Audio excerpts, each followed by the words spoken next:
Welcome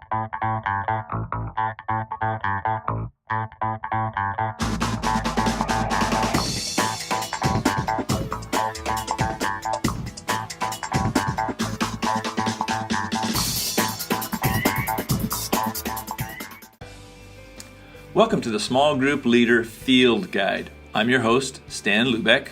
I've been equipping small group leaders for over 30 years now. The following is a list of 50 snippets of insights and bits of wisdom gained from experience. Preparing to lead a small group is like preparing to take a group backpacking.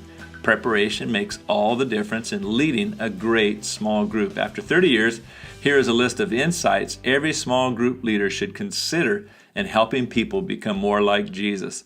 Ultralight backpackers only take the bare necessities so that they can go further faster. In like fashion, here are the bare necessities for helping any small group leader go further faster in making disciples of Christ. Number 1, set expectations from the beginning. Always start with a group covenant so that everyone knows what to expect, with the purpose and goals of the group clearly laid out. This is your group map guiding the group's direction. Number 2, be one. The leader must model what it means to be a follower of Jesus. As the leader goes, so goes the group, determined to set the pace for the group with the attitude of Paul the Apostle when he said, quote, "Follow me as I follow Christ," unquote. Number 3, make one. Your primary job is to reproduce yourself, making another leader. Success without a successor is failure. Identify an apprentice from day one and begin equipping that person to lead a group. We can't have more groups without more leaders, so make one. Number 4, for one. Your primary motivation is to obey Jesus as an act of worship. You have an audience of one, and serving Him is the only motivation that will last the test of time. People will disappoint you and frustrate you eventually. You are serving God first as you lead. Number 5, lifelong learner. Professor Howard Hendricks spoke of his own motivation to learn and grow, stating, quote, "I'd rather have my students drinking from a running stream than a stagnant pond," unquote. You see, a leader is a reader. Keep drinking from a running spring by reading biographies on great Christian leaders and disciple makers. Number 6, connect with your people outside of group time. Get to know the people in your group by visiting where they work. Then go to lunch. Grab a cup of coffee on the weekend. Visit in their homes to see where they live and so you can know the condition of your flock. Number 7, survey the group. Find out where they're itching.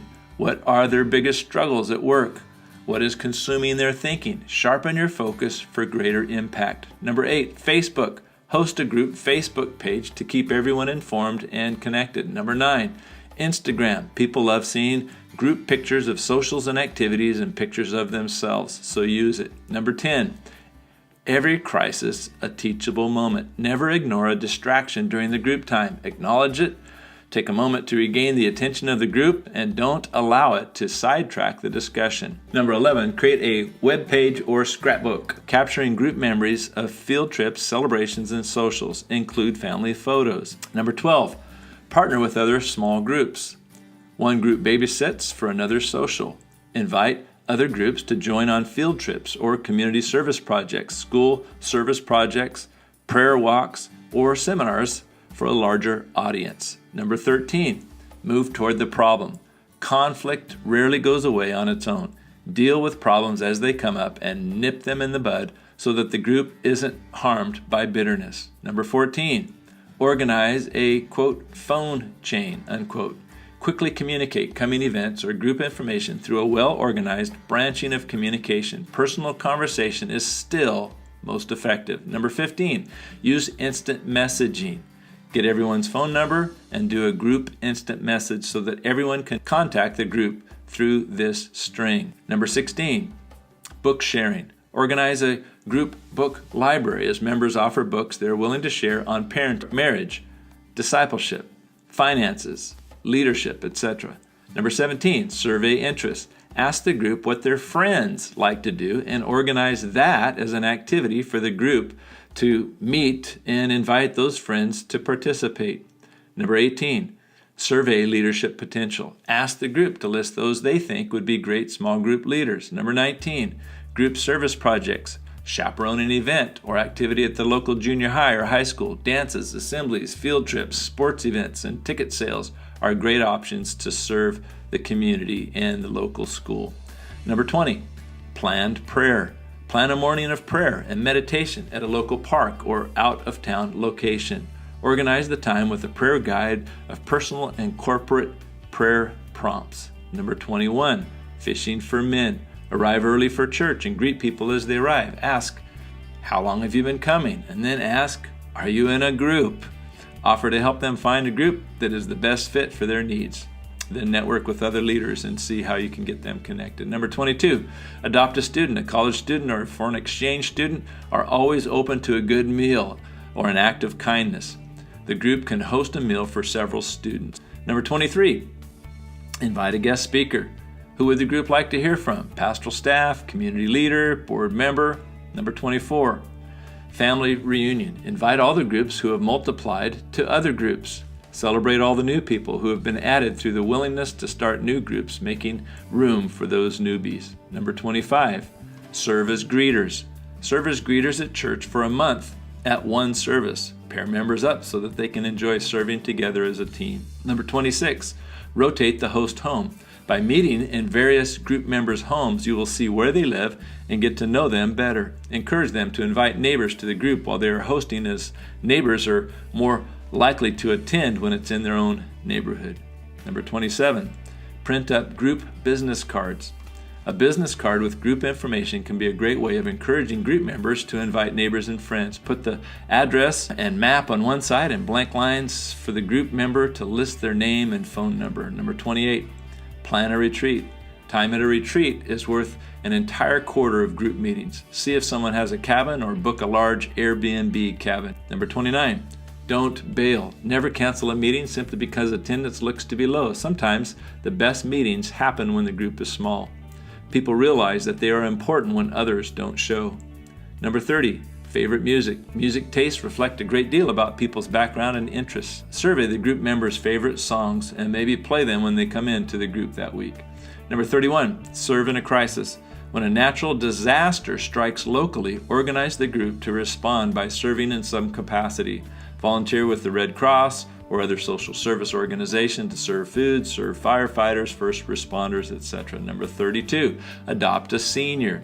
Look for seniors in the church who are isolated from their families or transportation challenged. The group can take turns bringing the senior to church and to the group. Number 33, rest home ministry. Volunteer to serve at the local rest home. There's always opportunities to love people there.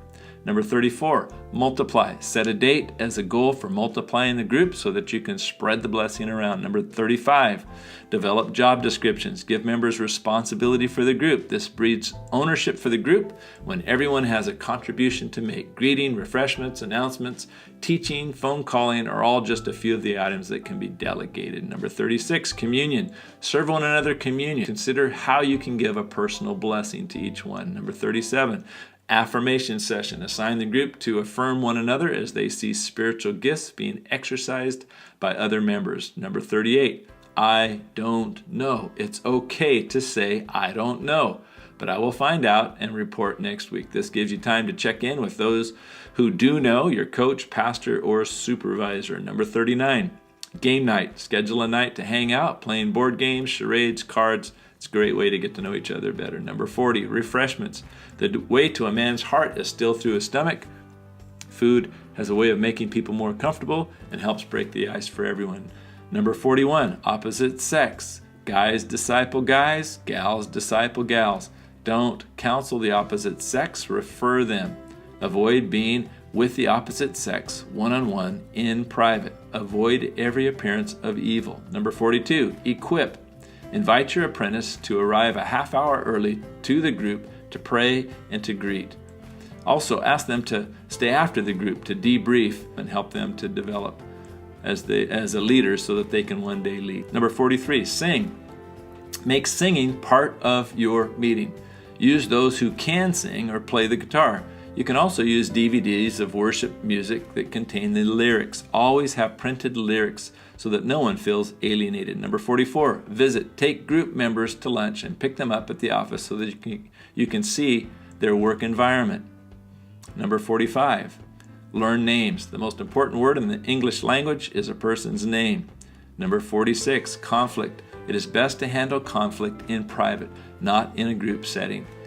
If conflict happens in the group between members, remind the group that we handle conflict privately, then ask the conflicting members to stick around after the group to seek reconciliation. Schedule a time to meet if a post-meeting option is not possible. Number 47, silence. When leading group discussions, silence is your friend. Become skilled at looking at your right toe. Often silence is giving people a chance to think more deeply, so don't interrupt the process by talking. Number 48, calendar. Print up a 6-month calendar for group socials and all church activities. Number 49, roster. Print a roster of all group participants with phone number, home address, email addresses, and Facebook profiles. Copy it and hand it out to all the group members. Number 50, community needs. Identify the biggest need in your community and plan a service project to meet it. Visit a school principal or the city mayor to find out what needs done and do something. Thanks for listening. Hope you found at least one idea to apply. God's best to you. Bye for now.